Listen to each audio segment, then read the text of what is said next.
আল্লাহ আমার রব, আল্লাহ আমার রব, দমে দমে তনু মনে তারি অনুভব। তোমার দুনিয়াতে আমি যেদিকে তাকাই, অথই নিয়ামতে ডুবে আছি সবাই। পাখ পাখালির কণ্ঠে শুনি তাসবিহ কোন রব, তাসবিহ কোন রব। আল্লাহ আমার রব, এই রবই আমার সব। দমে দমে তনু মনে তারি অনুভব। রবকে দুই নাম্বার, ওমান নাবিয়্যুক আতারিফু হাযা রাজুল, do you know this person, who is he? তুমি কি এই মানুষটাকে চেনো? তোমার কে হয়? যাদের মুখে, একটু দেখেন তো আমার দিকে, এটা আমার মুখে কি? এটা আসতে কেন? জোরে বলেন, একটু সত্য বলবেন। আমাকে খুশি করার জন্য মিথ্যা বলার কোনো প্রয়োজন নেই। আমি আসিফ হুজুর চাইলে আমার দাড়ি ক্লিন শেভ করতে পারতাম না? বলেন না, পারতাম না? আচ্ছা, আমি যে চাপ দাড়ি রেখেছি, আমি যুবক বয়সে আমার যে লম্বা লম্বা চাপ দাড়ি আছে, আপনারা একটু মন থেকেই বলবেন, ফ্রেন্ডলি আমার বন্ধু হিসেবে বলবেন, দাড়িতে আমাকে আনস্মার্ট লাগতেছে না স্মার্ট লাগতেছে? মাশাআল্লাহ, দাড়িতে আমাকে অসুন্দর লাগছে না সুন্দর লাগছে? কিছু মেয়ে আছে দেখবা, দাড়ি দেখলে এদের গায়ে চুলকানি শুরু হয়ে যায়। তারা কি বলে জানো? আচ্ছা ভাইয়া, দাড়িটা কাটলে একটু ভালো হতো না? মানে যখন পাত্রী হিসেবে দেখতে যাবা তখন তো বলবা যে, কেন আপু দাড়িতে কি সমস্যা? বলবে যে, দাড়িটা রেখে আপনাকে কেমন যেন চাচা চাচা লাগতেছে, আপনি দাড়িটা ক্লিন শেভ করে পড়লে you will look so smart, দাড়ি শেভ করলে আপনাকে আরো সুন্দর লাগবে। তো তুমি তো নওগাঁর ছেলে, তুমি ভদ্র ছেলে, ডিসেন্ট ম্যানারকে ফলো করবা, ভদ্রতা দিয়ে বলবা যে, আপু একটু সাইডে আসতে হবে, 1 মিনিট কথা বলবো আপনার সাথে। তো আপু যখন সাইডে আসবে, আপুকে ভদ্রতার সাথেই বলবা যে, আপু আপনার দাড়ি মনে হয় পছন্দ না, তাই না? তো যখন বলবে যে, হ্যাঁ ভাইয়া আমার তো দাড়ি নিয়ে একটু অ্যালার্জি আছে, দাড়ি আমার পছন্দ হয় না, তো তুমি বলবা যে, আপু আমি তো আমার নবীকে আপনার চাইতে কোটি গুণ নয়, কোটি কোটি গুণ বেশি ভালোবাসি। আপনার যেহেতু দাড়ি পছন্দ হচ্ছে না, আমার মনে হয় যে আপনার মতো একজন মেয়ের জন্য আমার মতো দাড়িওয়ালা বীর পুরুষ পারফেক্ট হবে না। আপনার মতো মেয়ের জন্য বিটিএস এর হিজড়া ছাড়া পারফেক্ট কোনো অপশন আমার কাছে না। যেই মেয়ে দাড়ির জন্য বিয়ে করতে চায় না, সে আমার বউ হয়তো যোগ্যতাই তোমাকে না নওগাঁর ভাড়া। বলেন তো, আমার নবীর মুখে লম্বা লম্বা চাপ দাড়ি ছিল কি ছিল না? আমার নবীর মতো সুন্দর এই তল্লাতে দ্বিতীয় আর কেউ কি হতে পারে? চাঁদের চেয়ে সুন্দর তুমি, নবী আমার কামলিওয়ালা, দো জাহানের বাদশাহ তুমি, প্যারা নবী সাল্লে আলা, দো জাহানের বাদশাহ তুমি, প্যারা নবী সাল্লে আলা, চাঁদের চেয়ে সুন্দর তুমি, নবী আমার সূরাতুত তাকাসুর। বলেন সবাই সূরাটার নাম। এটা নওগাঁর সাউন্ড হয় নাই, বড্ড বদনামের বিষয় হয়ে যাবে। সূরাটার নাম তাকাসুর। বলেন সবাই সূরাটার নাম তাকাসুর। এটা 30 নম্বর পারায় রয়েছে। নওগাঁর ভাইরা কত নম্বর পারায় রয়েছে? 30 নম্বর পারা। মাশাআল্লাহ, এই তো আমি আমার ডিজায়ার্ড সাউন্ডটা পাচ্ছি, আমি আমার কাঙ্ক্ষিত উত্তর পাচ্ছি। এই সূরার আয়াত সংখ্যা হচ্ছে মোট 8টা। বলেন সবাই কয়টা?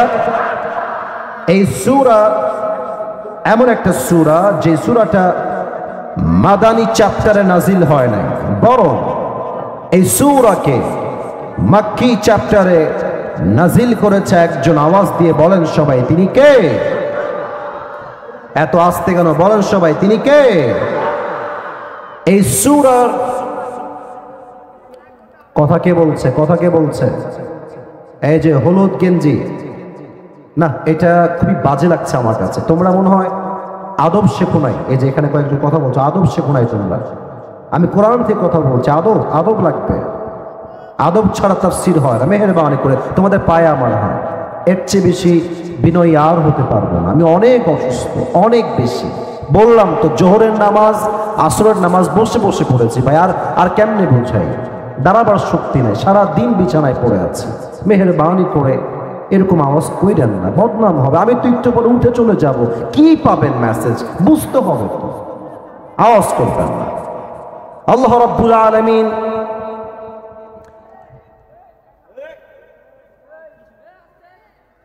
এক থাপ্পড় দিয়ে 32টা দোকানে ফেলা দিল একেবারে। বদমাইশ কোথাকার, ফাইজলামি করছো নিয়ে এখানে। এতগুলো মানুষ চুপচাপ বসে আছে, তখন হাসাহাসি করতেছে। আজীব একটা অবস্থা। নগদ আমি আজীবনের পরিবেশ দেখে নিয়ে আজকে প্রথম দেখতেছি। কেবল বাজে রাত 9টা। ভালোবাসার মূল্য পায়ে হাত রেখে বললাম, এর চেয়ে আর কি বিনয় হবে বলুন আপনারা? পায়ে হাত রেখে বললাম।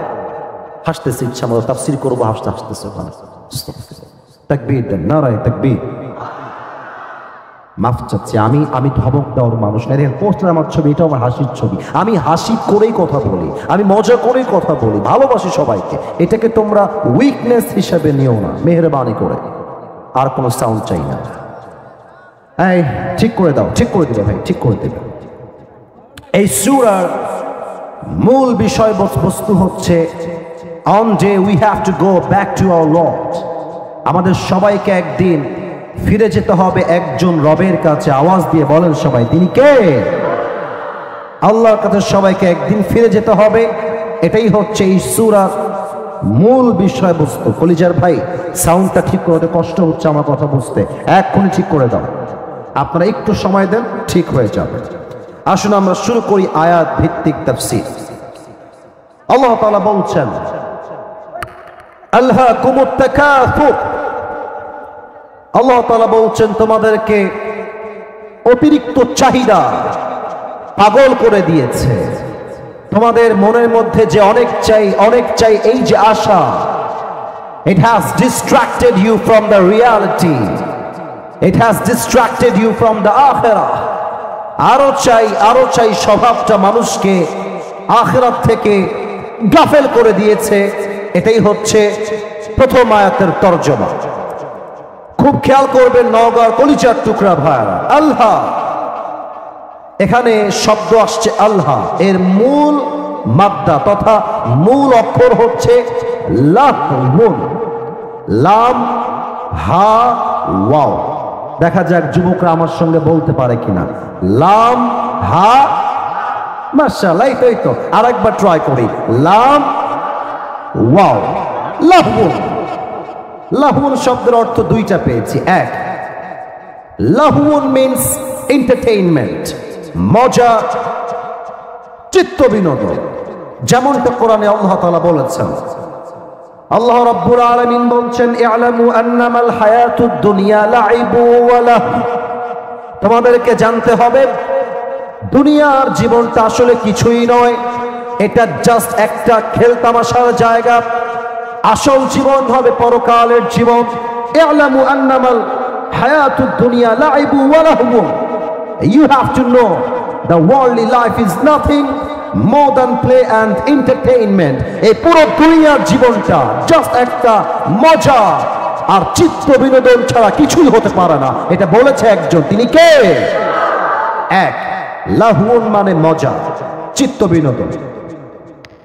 দুই, লাহুন মানে এমন একটা বিষয়, এটাকে আমি এই মাহফিল দিয়েই এক্সাম্পল দিচ্ছি। এই মাহফিল দিয়েই, এখানে বামে অনেক যুবক, সামনে অনেক যুবক, ডানেও অনেক যুবক, ওদিকেও কিছু যুবক আছে যারা বাজারে বসে বসে এখন রাইট নাও এই মুহূর্তে কেউ চটপটি খাচ্ছে, কেউ ফুচকা খাচ্ছে, আবার কেউ বাহিরে দাঁড়িয়ে দাঁড়িয়ে বিড়ি টানতেছে। আসতে কেন, জোরে বলার কথা ঠিক আছে কিনা? লাহুন মানে এমন একটা বিষয় which keeps you busy and takes you away from something that you were actually supposed to be doing, যেটা আপনার করার দরকার। এইটা বাদ দিয়ে যখন আপনি অনর্থক কাজে লিপ্ত হয়ে যান, এটাকে বলা হয় আরবি ভাষায় লাহুন।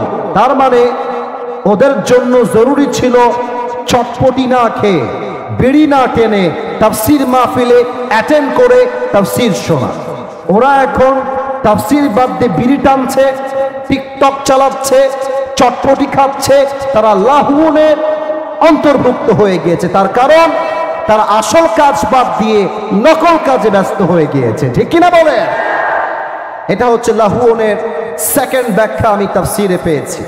এবার আসুন আমি আমার বাস্তবিক জীবন থেকে ছোট্ট একটা এক্সাম্পল দিব এই লাহুন শব্দের। আমার নিজের জীবনের ছোট্ট একটা ঘটনা আজকে স্মরণ করছি নওগাঁর মানুষের সাথে। সেই দিন আমার মাহফিল ছিল সাতক্ষীরা, খুলনার একটা জেলা। আমি আমার একটা লেকচারে কথা বলেছিলাম, কোনো একটা মাহফিলে বা ইংলিশ লেকচারে আমার একটা জায়গাতে ছিল প্রোগ্রাম, ওখানে বলেছিলাম। এটা অনেকে জানেন, অনেকে জানেন না। যারা জানেন না তাদের জন্য বোঝায় বলছি।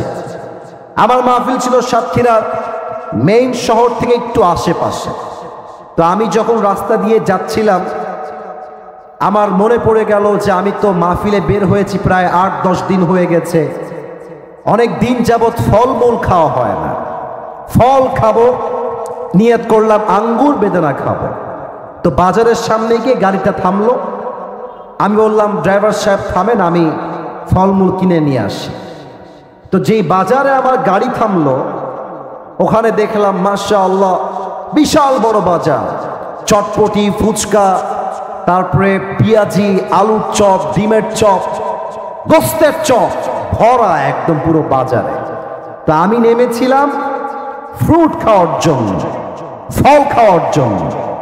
আর নেমেই যখন দেখছি চাকচিক্যে ভরা চটপটি, ফুচকা, গোস্তের কিমা, আমার মাইন্ডসেট চেঞ্জ হয়ে গিয়েছে। এবার যাওয়ার পরে আমি ফলমূল তো 14 গোষ্ঠী সব ভুলে গিয়েছি। খাওয়া শুরু করেছি গোস্তের কিমা, আলুর চপ, ডিমের চপ, ইচ্ছা মতো খেয়েছি।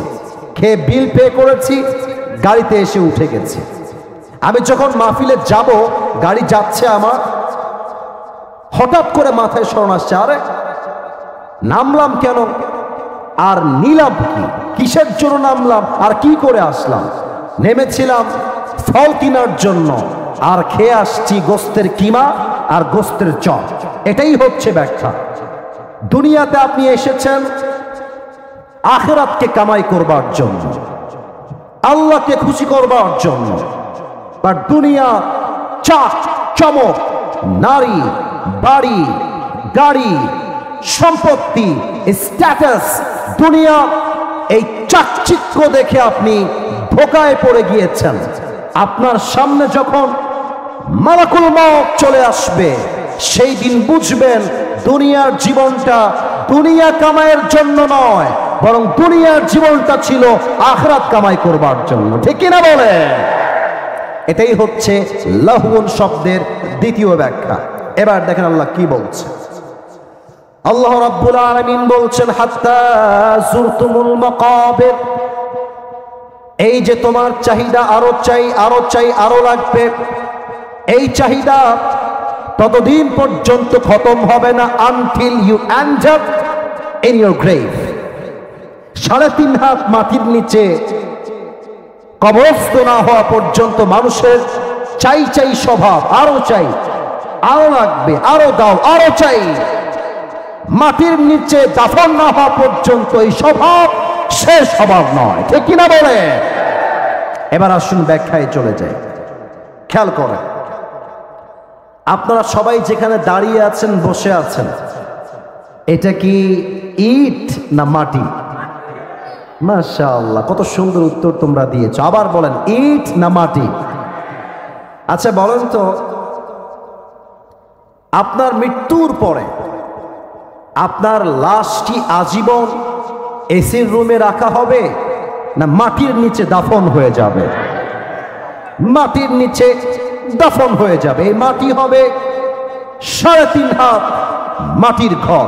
আল্লাহ তাআলা বলছেন হাত্তা যুরতুমুল মাকাবির। এই কবরের জীবনটা শুরু হবে কেমনে একটু বোঝার চেষ্টা করেন। কবরের জীবনে যাওয়ার পূর্বে সবাই একটা জিনিস ফেস করবে, তার নাম হলো মৃত্যু।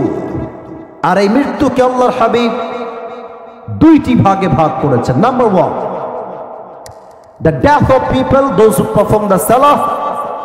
Number 2 is the death of people, those who do not perform the salah.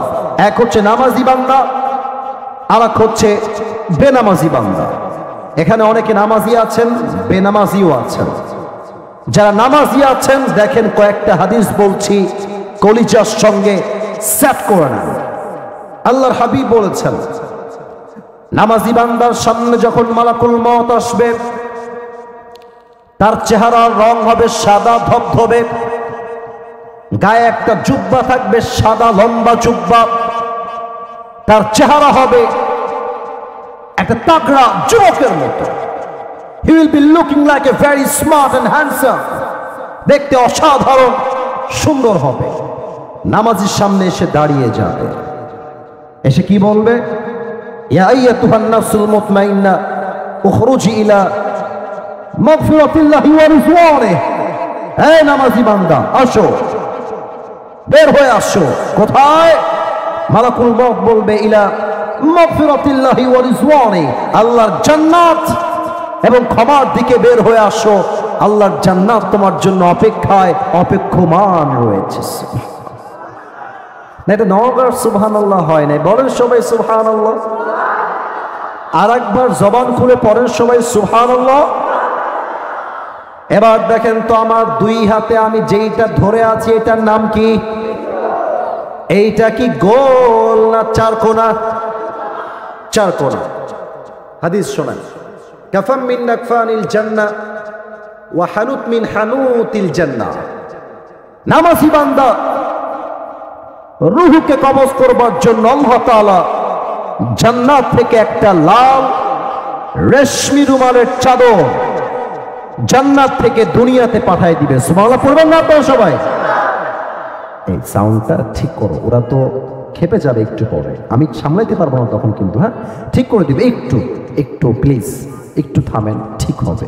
হয়তোবা তারে কোনো প্রবলেম হচ্ছে, ওখানে সাউন্ড পাচ্ছে না, ওখানে সাউন্ড পাচ্ছে না, ওটা ডিস্টার্ব হচ্ছে। সবাই তাকবীর দেন, নারায়ে তাকবীর। দুনিয়াতে একটা রেশমি রুমালের চাদর পাঠিয়ে দিবে নামাজি বান্দার রূহকে কবজ করবার জন্য। এটা হচ্ছে নামাজি বান্দার মন। আর এখানে অনেকে আছেন যার পকেটে আমি এখন হাত দিলে তার পকেট থেকে বিড়ির প্যাকেট বের হবে। এখানে অনেক যুবক তোমরা মাহফিলে এসেছো, যাদের মোবাইল ফোন চেক করলে কমপক্ষে 10 জন মেয়েকে মেসেঞ্জারে কানেক্ট পাওয়া যাবে। এখানে অনেক যুবক এসেছে হয়তোবা এমন, যাদের ফোনের টিকটক আইডি চেক করলে দেখা যাবে অনেক বেপর্দা বেগানা নারীকে সে টিকটকে ফলো করে রেখে দিয়েছে। এখানে অনেক যুবকের মোবাইল ফোনের গ্যালারি চেক করলে দেখা যাবে উলঙ্গ এবং অশ্লীল ভিডিও দিয়ে পুরো গ্যালারি লোড করা আছে। আমি আশা রাখবো এরকম যুবক হয়তোবা নেই, আর যদি থেকে থাকো শোনো, আমি যে হাদিসগুলো বলছি কান খাড়া করো, দিলের কানকে অ্যাক্টিভ করো। বেনামাজি যুবক যে হবে, বেনামাজি মুরব্বী যে হবে, বেনামাজি মা যে হবে, মালাকুল মউত যখন তার সামনে আসবে তার চোখের রং হবে পুরোটাই লাল, আর দেহের চামড়ার রং হবে নীলাভ বর্ণের চেহারা, পা থাকবে জমিনে,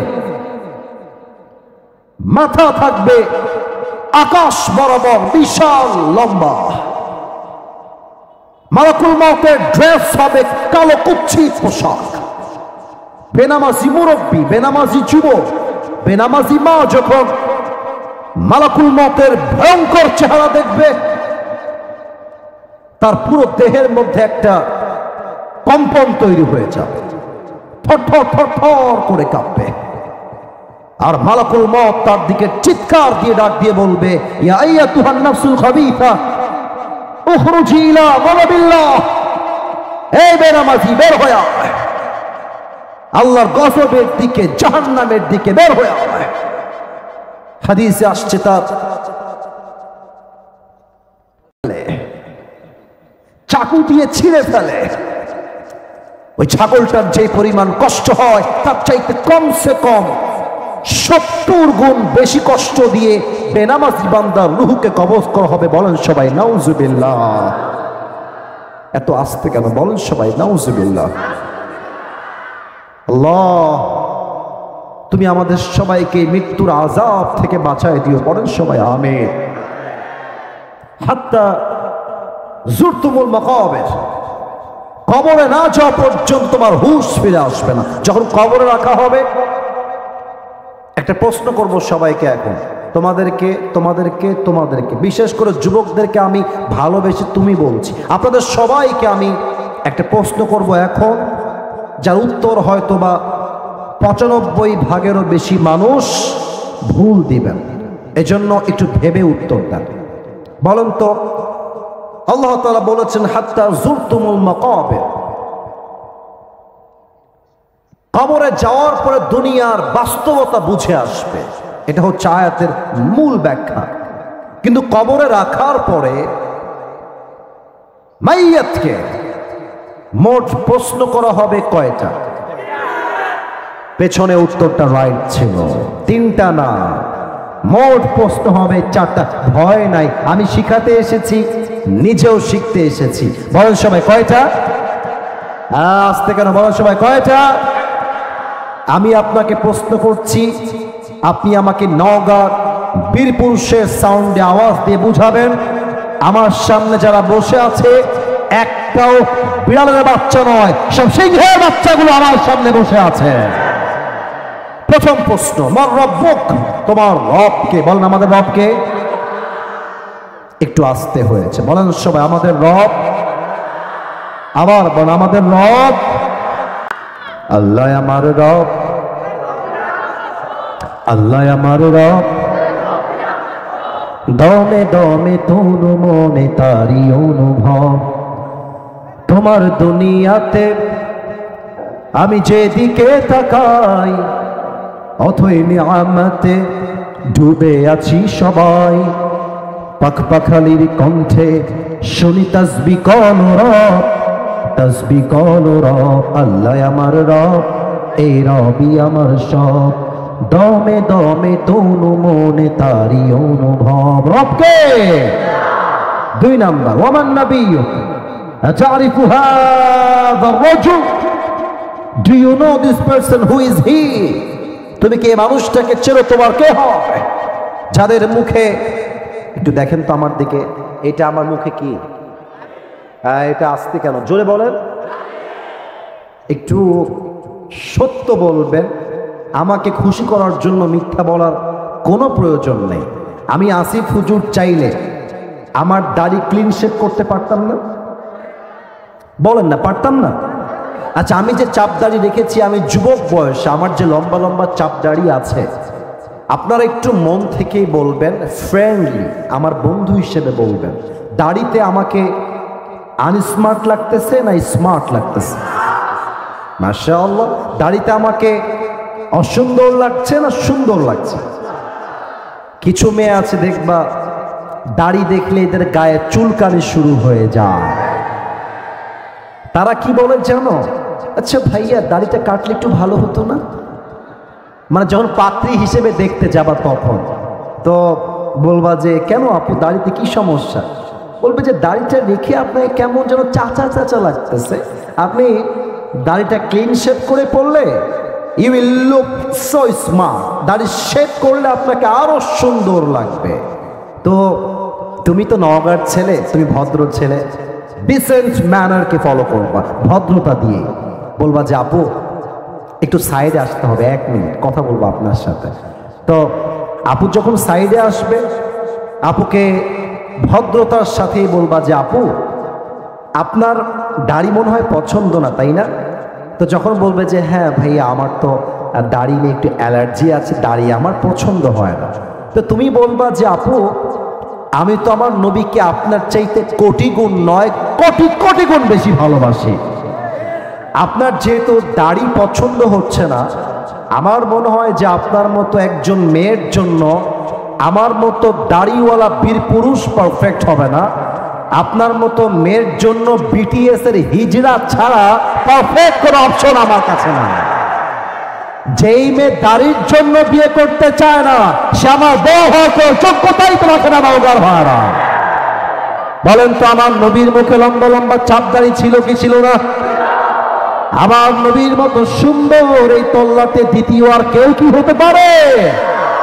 চাঁদের চেয়ে সুন্দর তুমি, নবী আমার কামলিওয়ালা, দো জাহানের বাদশাহ তুমি, প্যারা নবী সাল্লে আলা, দো জাহানের বাদশাহ তুমি, প্যারা নবী সাল্লে আলা, চাঁদের চেয়ে সুন্দর তুমি, নবী আমার কামলিওয়ালা। সুবহানাল্লাহ। সবাই 2 নাম্বার প্রশ্ন শেষ। 3 নাম্বার, এটা অহংকার নিয়ে বলবেন, গৌরব নিয়ে। আমাদের ধর্মের নাম আর একবার, আমাদের ধর্মের নাম, আমাদের ধর্মের নাম ইসলাম বলেই আমরা ভারতদেরকে ছাড় দিয়ে কথা বলি। তাছাড়া ভারতের যে কুলাঙ্গার সাংবাদিকরা বলে বাংলাদেশ আর থাকবে না, না থাকবে না, চট্টগ্রাম আমরা নিয়ে নিব, ফেনী আমরা নিয়ে নিব। মাঝে মাঝে আমাদেরকে হুমকি ধামকি দেওয়া হয়। আমি মাঝে মাঝে এটা ওপেনলি বলে থাকি, আমাদের চট্টগ্রাম নিতে হলে, আমাদের ফেনী নিতে হলে, আমাদের চাপাই নবাবগঞ্জ নিতে হলে আগে তো আসতে হবে বাংলাদেশে। না আসলে নিবা কেমন করে? আসো আসো, খেলা হবে। তোমাদের মতো গুলিস্তানের হকার, গুলিস্তানের হকার বললেও মনে হয় সম্মান হয়ে যায়। এই বেটাকে দেখলে আমার মনে হয় এই বেটা সাংবাদিক না হয়ে আন্ডারপ্যান্ট বিক্রি করলে বেশি পাবে নওগাঁর ভাড়া আমার। তো যেই বেটা এগুলো বলো বাংলাদেশকে নিয়ে, সাহস থাকলে আসো। তোমাকে মোকাবেলা করার জন্য আমার কোনো জেলার কোনো প্রয়োজন নাই, নওগাঁর সন্তানরাই এনাফ হয়ে যাবে আমার জন্য। অতএব আমাদের ধর্মের নাম ইসলাম, আমরা কোনো মারামারি চাই না, আমরা শান্তি চাই। 3টা প্রশ্ন শেষ। এবার আসবে 4 নাম্বার প্রশ্ন। ফেরেশতা বলবে কি ব্যাপার, এতগুলো প্রশ্ন করলাম, আওয়াজ আসছে না? আওয়াজের সমস্যা হচ্ছে? আহা, আচ্ছা এখানে ওই মাইক দেওয়া লাগতো, মাইক বক্সের সাউন্ড তো for me and for all the audience on the stage, এটা এখানে কভারেজ দিবে, বাট ওই মাইকটা দর্শককে কভারেজ দিবে। ওইটা তো দেখতে পাচ্ছি না, মাইক কি নাই আশেপাশে? আছে তো ওটাকে বাড়ায় দাও, ইউটিলাইজ করো, আর একটু বাড়াও। এতবার বলা যায় না, বাড়ায় দাও। বুঝতে পারছি বুঝতে পারছি, বাড়ায় দাও। আচ্ছা সবাই তাকবীর দেন, নারায়ে তাকবীর। সময় খুব বেশি নেই তো এই জন্য আমি চাচ্ছি সাউন্ড ঠিক থাকলে আমরা সম্পূর্ণ তাফসীর কলিজার থেকে শ্রবণ করে দোয়া করে বাসায় যাব। রাজি আছেন সবাই ইনশাআল্লাহ? আচ্ছা 4 নাম্বার প্রশ্ন করবে। আরে এতগুলো প্রশ্ন করলাম, তুমি একটাও আটকাও না। How do you know that? ওমা ইলমুক, what's the source of your knowledge? তুমি এতগুলো জ্ঞান অর্জন করেছো কই থেকে? আমরা বলবো আমাদের সকল জ্ঞানের উৎস একটা কিতাব। কিতাবটার নাম, কিতাবটার নাম, আল্লাহ বলবে ফেরেশতা স্টপ, থেমে যাও, আর কোনো প্রশ্ন হবে না। এই মুহূর্তে আমার বান্দার কবরকে তোমরা জান্নাতের বাগান বানিয়ে দাও। আমার বান্দার কবরকে তোমরা 70 গজ লম্বা করে দাও। কোন সবাই সুবহানাল্লাহ। আচ্ছা প্রিয় ভাইরা, সবাই একটু 2 হাত তোলেন তো দেখি, সবাই 2 হাত তোলেন, সবাই 2 হাত তোলেন। কমিটির পক্ষ থেকে সাউন্ড সিস্টেম একটু ত্রুটির জন্য আমি মাফ চেয়ে নিচ্ছি, আমাকে এবং কমিটির ভাইদেরকে মাফ করে দিবেন। তবে আশা রাখবো নেক্সট বছর এর চাইতে আরো বেটার সাউন্ড সিস্টেম থাকবে। রাজি আছেন তো ইনশাআল্লাহ? আমাকে একটা ওয়াদা দেন, সবাই বলেন হুজুর। এই নওগাঁ ছাওয়াল পাল এত আসতে না, জয় বলো সবাই হুজুর। আমরা নওগাঁর সন্তান, আবার নওগাঁর সন্তান, আপনাকে ওয়াদা দিলাম দোয়া না করে আমরা কেউ বাসায় ফিরে যাব না। বলেন সবাই হাত উঁচু করে ইনশাআল্লাহ। এবার দেখুন আল্লাহ তাআলা কি বলছেন, কাল্লা সাউফা তা'লামুন সুম্মা কাল্লা সাউফা তা'লামুন। আল্লাহ বলছেন দুনিয়ার জীবন শেষ হয়ে পরকালের জীবন যেই দিন শুরু হবে, কবরের জীবন যেই দিন শুরু হবে, তখন তুমি দুনিয়ার বাস্তবতা বুঝবা। এরপরে আল্লাহ তাআলা বলছেন সুম্মা কাল্লা সাউফা তা'লামুন, কিয়ামতের দিবস যেই দিন কায়েম হবে, কিয়ামত যেই দিন অনুষ্ঠিত হয়ে যাবে, প্রত্যেক আমলের যাররা যাররা হিসাব নিবে একজন। আওয়াজ দিয়ে বলেন সবাই তিনি কে? এবার সবাই আমার দুই হাত দেখবেন, কেউ হাত তুলবেন না, আমার দুই হাত দেখেন। দেখা যায়? মোটামুটি দেখা যায়। আমি আয়াতের ব্যাখ্যা দিব প্র্যাকটিক্যালি, অভিনয় করে, একটু অভিনয় করব হাদিস বোঝাবার জন্য, আয়াত বোঝাবার জন্য। যেটা কোনো হারাম অভিনয় নয়, এটা হালাল অভিনয়। আল্লাহ বলবে, এই ডানে তোমাদের আওয়াজ পেয়েছি, খবরদার আওয়াজ না। আল্লাহ কিয়ামতের দিন বলবে, আচ্ছা আমি আমাকে দিয়ে এক্সাম্পল দিচ্ছি। আল্লাহ বলবে, এই ফেরেশতা, আসিফ হুজুরের আমল নামা ওজন দাও। ওজন দেওয়া হবে, মিজান। এটা আমার ডান আমল, এটা আমার বাম আমল। আর একবার জিজ্ঞেস করতে চাই সবাইকে, এটা আমার ডান আমল, এটা আমার, হ্যাঁ কথা বলেন, এটা আমার ডান আমল, এটা আমার। তো আল্লাহ বলবে দুইটা ওজন দাও, ওজন দেওয়া হবে। তো আল্লাহ যদি দেখে যে বান্দার আমল নামাটা ডান আমল বাম আমলের চাইতে জাস্ট আ লিটল বিট, একদম 1% হালকা উঁচু হয়ে গিয়েছে, 1%, জাস্ট লাইক দিস, এতটুকু, আল্লাহ বলবে যাও, যেহেতু 1% বেড়ে গিয়েছে, আমার বান্দাকে এখনই তোমরা জান্নাতের ফয়সালা করে দাও। জোরে বলবেন না সুবহানাল্লাহ? আর একবার বলবেন না সুবহানাল্লাহ? 1% বেড়ে গেলেই আপনি জান্নাতি। এখান থেকে কি শিখলেন সবাই? জান্নাতে যাওয়ার জন্য আমল নামা 100তে 100 হওয়া জরুরি নয়, বরং আমল নামা যদি 100তে 51 হয়ে যায়, ফাহুয়া ফি ঈশাতির রাদিয়া, 1% বেড়ে গেলে আল্লাহ তাআলা বান্দার জন্য জান্নাতের ফয়সালা করে দিবে। সুবহানাল্লাহ। সুম্মা কাল্লা সাউফা তা'লামুন, এই আয়াত দ্বারা উদ্দেশ্য হচ্ছে হিসাব দিবস, কিয়ামতের দিবস। আচ্ছা, আপনারা হয়তোবা চিনবেন, পাকিস্তানের একজন টপ ফেমাস স্কলার, তার নাম হচ্ছে মাওলানা তারিক জামিল। নাম শুনেছেন কেউ কেউ? হ্যাঁ শুনেছেন, অনেকে, অনেকে দেখেছেন, আমি শিওর। ওনাকে দেখবেন সাদা পায়জামা পরে, সাদা পাঞ্জাবি পরে, আর অলওয়েজ সাদা একটা পাগড়ি পরে থাকে। ভাষা বাংলা নয়, ওনার ভাষা হচ্ছে উর্দু ভাষা। তো মাঝে মাঝেই আমি তার ওয়াজগুলো ইউটিউবে শুনে থাকি, আমার কলিজায় গিয়ে প্রত্যেকটা কথা আঘাত করে। সেই দিন আমি একটা ওয়াজ পেলাম, তার ওয়াজের টাইটেল ছিল এইরকম, কিয়ামত কে দিন বান্দা কা হিসাব कैसे होगा। হিসাব দিবসে আল্লাহ তাআলা বান্দার হিসাব কেমনে নিবেন, তার আমল নামার হিসাব কেমনে করা হবে। উনি একটা হাদিস বললেন যেটা খুবই মারাত্মক হাদিস। একজন যুবক আল্লাহর কাছে দাঁড়াবে আমল নামা নিয়ে, আল্লাহ বলবে ওই যুবকের আমল নামা ওজন দাও, আমল নামা ওজন দেওয়া হবে। তো দেখা যাবে ডান আমল বাম আমল ये दोनों बराबर हो जाए। তারিক জামিল বললেন দুইটা আমল নামাই সমান সমান হয়ে যাবে। এখন যতটুকু বোঝা যায়, please time is going to over, please be patient, একটু ধৈর্যের পরিচয় দেন। যতটুকু যায়, যতটুকু যায়। ভাববেন আমল নামা এটাও 50, একটু বোঝেন আমার দিকে, look at my face, listen to me, একটু আমাকে শুনবেন। এটাও 50, এটাও 50। এবার বলেন তো দুইটাই 50-50। এবার বান্দার জান্নাতে যাওয়ার জন্য, নওগাঁর মানুষ বড্ড চালাক আমি জানি, দেখা যাক উত্তর কি আসে। বলেন তো দুইটাই 50-50। এখন জান্নাতে যাওয়ার জন্য আমল লাগে আর মাত্র কয়টা? হ্যাঁ মাশাআল্লাহ, সবাই বলেন কয়টা? তারিক জামিল বললেন, ওই যুবক মনে মনে বলবে अरे मुझे कोई टेंशन की बात ही नहीं है, मेरे बाप तो यहां पर है।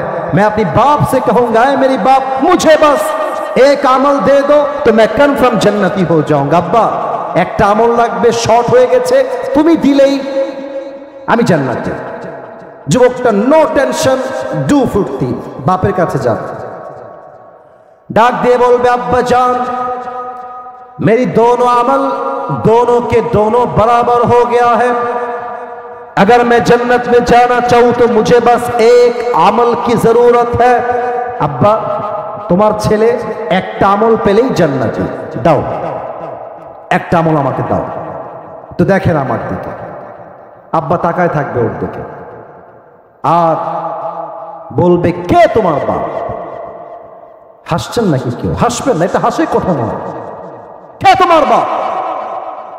আমার তো দুনিয়ায় কোনো বউ ছিল না, সন্তান আসবে কই থেকে? বের হয়ে যাও, উখরুজ, বের হও। কিসের বাপ? कौन है तुम्हारी बाप? मैं तुम्हारी बाप नहीं हूं, निकल जाओ यहां से, बेर। যুবকটা অবাক হয়ে থাকে, একটা আমলের জন্য বাপ আমাকে চিনছে না, জাস্ট ফর অন দিস একটা আমলের জন্য। হায় হায় হায়, ফিরে যাবে, মায়ের কাছে আসবে, ও আম্মা मैं तुम्हारी बेटा हूं, मुझे जन्नत में जाने के लिए बस एक আমল की जरूरत है। मां তোমার ছেলেকে একটা আমল দিলেই তোমার ছেলে আজকে জান্নাতি হয়ে যাবে। मां मेरी बाप ने मुझे पहचानने से इनकार कर दिया, तुम मुझे इनकार मत करना। ও মা, আমার বাপ তো আমাকে চিনছে না আজকে, মা তুমি আমাকে অন্তত না বলে দিও না। মা মেজাজটা বিগড়ে যাবে और डाक दिए बोलबे कौन है तुम्हारी मां? मैं तुम्हारी मां नहीं हूं, मेरी तो दुनिया में शौहर ही नहीं था, बेटा कहां से आया था? আরো মর্মান্তিক কথা, আরে কে তোমার মা? আমার তো দুনিয়ায় কোনো স্বামী ছিল না, সন্তান আসবে কই থেকে? ও খুরুজ, বের হও, গেট আউট, বের হও। বাবা মা ভাই বোন কেউ ছিল না। ইয়াউমা ইয়াফিরুল মারউ মিন আখিহি